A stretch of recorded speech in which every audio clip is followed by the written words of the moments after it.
صلی اللہ جن کا برگزیدہ جو لقب دیا وہ ہادی کے نام سے دیا، یعنی ہدایت کرنے والے امام۔ ان کی شہادت کا دن ہے اور تمام محبان اہل بیت کے لیے بہت ہی عظیم اور خاص دن ہے۔ ماہ رجب اہم مہینہ ہے، ہر دن اس کا اہم ہے، ہر پل اس کا اہم ہے۔ ماہ رجب خالق کائنات نے اپنے لیے مخصوص کیا ہے، دیدار خدا کا مہینہ ہے اور ماہ مبارک رمضان کا یہ مقدمہ ہوتا ہے۔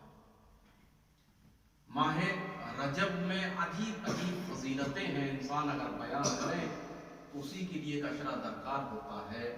مثال کے طور پر ماہ رمضان میں جو قرآن مجید ہے اس کے پڑھنے کی فضیلت ہے کہ اگر ایک سورہ کسی نے پڑھا تو 70 سورہ پڑھنے کا ثواب ملتا ہے۔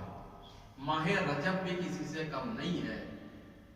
روایت میں ہے کہ اگر ماہ رجب میں کوئی 1000 مرتبہ لا الہ الا اللہ کی تسبیح پڑھے تو اس کے لیے اتنا ہے کہ اس نے ساری زندگی بھر عبادت کی ہے۔